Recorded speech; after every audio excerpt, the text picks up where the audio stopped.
পরবর্তী খবরের দিকে নজর দেব। ইতিমধ্যে নির্বাচনী আচরণ বিধি লাগু হয়ে গিয়েছে দেশে এবং 4 দিনে নির্বাচনী বিধি ভঙ্গের দেশ জুড়ে লক্ষাধিক অভিযোগ। আরও একবার জানাই, মাত্র 4 দিন নির্বাচনী দিনক্ষণ ঘোষণা হয়েছে, নির্বাচনী আচরণ বিধি চালু হয়েছে, তার মধ্যেই গোটা দেশ জুড়ে লক্ষাধিক অভিযোগ।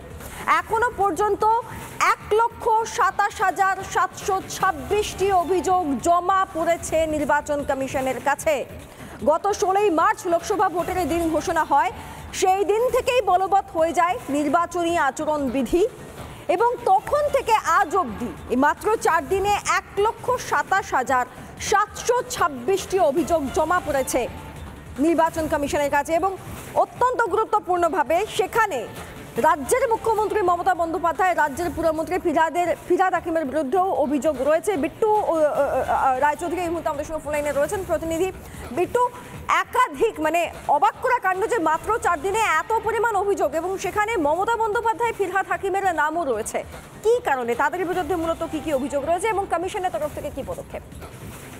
গুরুত্বপূর্ণ ভূমিকা এই কারণে, তার কারণ হচ্ছে ইতিমধ্যে গোটা দেশ জুড়ে যে নির্বাচনী আচরণ বিধি চালু হয়েছে তার লক্ষাধিক পৌঁছে গিয়েছে, কিন্তু রাজ্যের সংখ্যাটাই লক্ষাধিক, তাহলে দেশ জুড়ে সেই সংখ্যাটা আরো বেশি।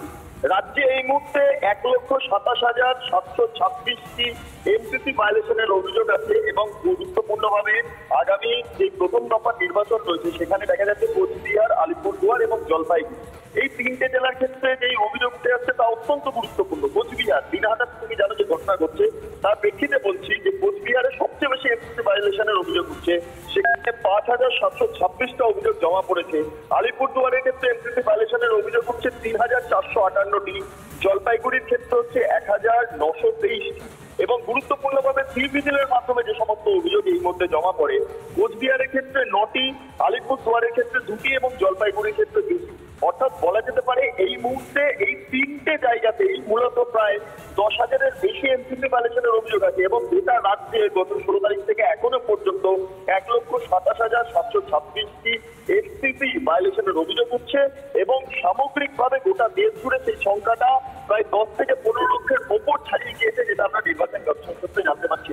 অর্থাৎ সামগ্রিকভাবে এই গোটা দিনে এমসিসি ভায়োলেশনের অভিযোগ গুরুত্বপূর্ণ। এবং তার পাশাপাশি তোমায় জানিয়ে রাখি, গার্ডেন রিচ কাণ্ড, এই কাণ্ডের পর দেখা গেল ফিরহাদ হাকিম তিনি ক্ষতিপূরণ সেটা ঘোষণা করছেন এবং এর পরিপ্রেক্ষিতে দাঁড়িয়ে নির্বাচন কমিশনে অভিযোগ জানায় ভারতীয় জনতা পার্টি এবং তারই পরিপ্রেক্ষিতে দাঁড়িয়ে যেটা আমরা জানতে পারছি, এই মুহূর্তে মুখ্য সচিবের কাছে রিপোর্ট তলব করা হয়েছে। রাজ্যের মুখ্য নির্বাচনী আধিকারিক দপ্তর মুখ্য সচিবের কাছে রিপোর্ট চেয়েছে এবং সেই রিপোর্ট এখনো পর্যন্ত জমা পড়েনি, যে আজকে নির্বাচন কমিশনের তরফে জানানো হয়েছে। অর্থাৎ এমসিসি ভায়োলেশনের একাধিক অভিযোগ এই মুহূর্তেও নির্বাচন কমিশনে উঠছে, তার বলার অপেক্ষা রাখে না। এখন দেখার বিষয় যে নির্বাচনের একদম প্রথম দিন বা প্রথম দফা পর্যন্ত সেই সংখ্যা কোন জায়গায় গিয়ে দাঁড়ায়। ধন্যবাদ Bittu.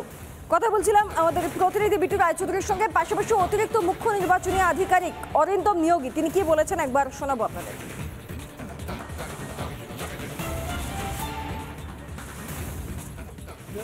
Report from the honourable chief secretary, তো গভর্নমেন্টের কাছে রিপোর্ট চাওয়া হয়েছে।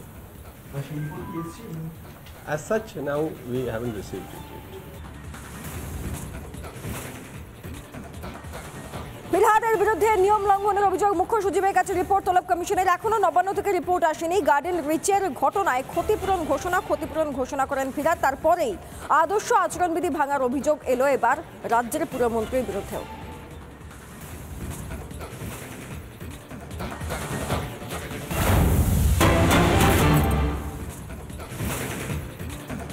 শেষ হলো এসএসসি নিয়োগ দুর্নীতি মামলার শুনানি। এই নিয়োগ প্রক্রিয়ায় ভালো কিছু পাওয়া কঠিন, এই মন্তব্য করছেন বিচারপতি। বিস্তারিত আমি জানবো, প্রিয়াঙ্কা এই মুহূর্তে আমাদের সঙ্গে ফোন লাইনে রয়েছেন। প্রিয়াঙ্কা, যে মামলায় এখন অব্দি রায়দান স্থগিত রয়েছে, এসএসসি নিয়োগ দুর্নীতি মামলা, কথোপকথন সওয়াল জবাবটা ঠিক কিরকম ছিল? একেবারে সৃজিতা, আজকে শেষ হলো এসএসসি নিয়োগ দুর্নীতি মামলার শুনানি। রায়দান স্থগিত রাখা হয়েছে কলকাতা হাইকোর্টের তরফ থেকে।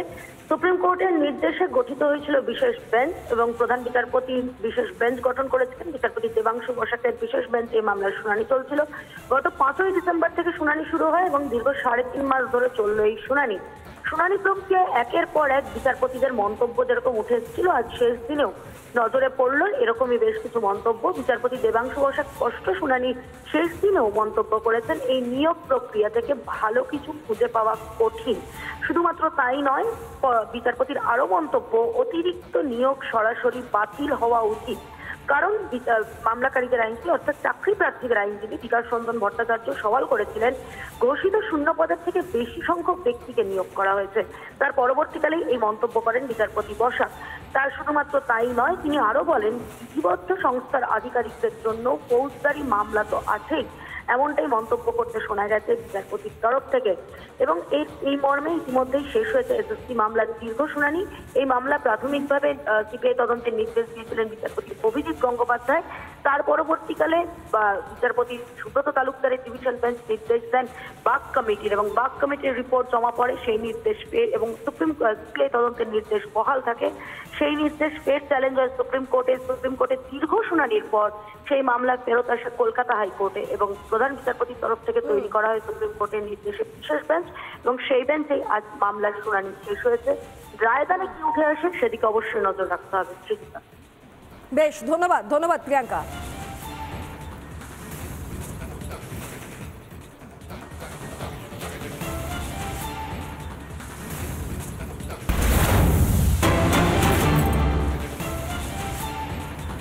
নিশীথ প্রামাণিকের কনভয় হামলা প্রতিবাদে এসপি অফিস ঘেরাও, বিজেপি কর্মী সমর্থকদের ধুন্ধুমার পরিস্থিতি, তাদেরকে ব্যারিকেড দিয়ে আটকানোর চেষ্টা, ব্যারিকেড ভেঙে এগোনোর চেষ্টা, এবং তারপর ধুন্ধুমার পরিস্থিতি, বিজেপি কর্মীদের সঙ্গে ধস্তাধস্তি, দিন হাটায় টায়ার জ্বালিয়ে বিক্ষোভ। অপরদিকে তৃণমূলের দিন হাটায় গেলেন রাজ্যপাল সিভি আনন্দ বোস। আপনাদেরকে জানিয়ে রাখি, হিংসা কোনোভাবেই বরদাস্ত নয় জানিয়েছেন রাজ্যপাল। তবে এই গোটা ঘটনায় শিলিগুড়ির মেয়র গৌতম দেব তিনি কি জানিয়েছেন শোনাবো আপনাদের। কেন্দ্রীয় বাহিনী নিয়ে নিশ্চিত যদি গুন্ডামি করে তাদেরকে চুপ করে থাকতে পারে না। আমাদেরই তো একটা রাজ্য সরকারের পুলিশ অফিসার এসডিপিও মাথা পেটে, এগুলো বাঞ্ছনীয় নয়। কেন্দ্রীয় মন্ত্রী এখনো আছে, আগামী দিনে থাকবে না সেটা ঠিক আছে, কিন্তু যতক্ষণ মন্ত্রী আছে তার একটা সাংবিধানিক দায়িত্ব আছে। কেন্দ্রীয় বাহিনী নিয়ে দাবাদাবিটা বন্ধ। কিংসুক আমাদের প্রতিনিধি এই মুহূর্তে আমাদের সঙ্গে ফোন লাইনে রয়েছেন। কিংসুক, একে তো একজন কেন্দ্রীয় মন্ত্রী কনভয় হামলা, তারপর রাজ্যের মন্ত্রী এবং কেন্দ্রীয় মন্ত্রীর তর্কাতর্কি, আজকে ধুন্ধুমার পরিস্থিতি, রাজ্যপালও রিপোর্ট তলব করেছেন। এখন বিষয়টা যে গোটা পরিস্থিতিতে নিয়ে এই মুহূর্তের কি ছবি এবং স্থানীয় রাজনৈতিক মহলই বা কি বলছে ভোটের আগে এই পরিস্থিতি হওয়াতে?